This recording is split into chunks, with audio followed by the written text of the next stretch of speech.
Негізі ең кіші қарындашым мен инем алған. Ақылбектің бай айтсаңшы? Депутат. Ал болса тоже маған құда. Мен сіздерге подробно айтып қояйын.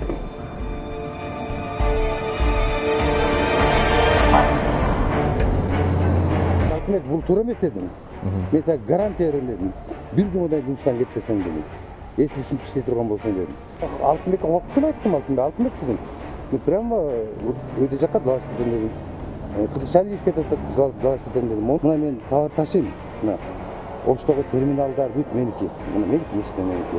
Мына ешкім тиіспек. Тергеушіме де салдырып қойын. Просто деген сендекші. Бізді понижение, это чихня.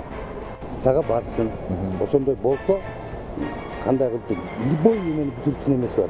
Түрік, сен менің негізі жұмыс бойынша сенің кәсәңір бар екен. Это я даже выявил. Понижение емелер бар екен. Осы кәсәңір түздегілі, бүтеме қылғыла. Именно сен үшін, мен поручать етіп отам, істейшіп, бүйтіш. Қасқаласына баяғыда личіңерді қылып, еме қылы өресін атты. Мен это сұраны отам. Потому что ең соңғысылерді, ұят қылып қойасың. Ресмислер подватысына өтші. Күніме қойасың?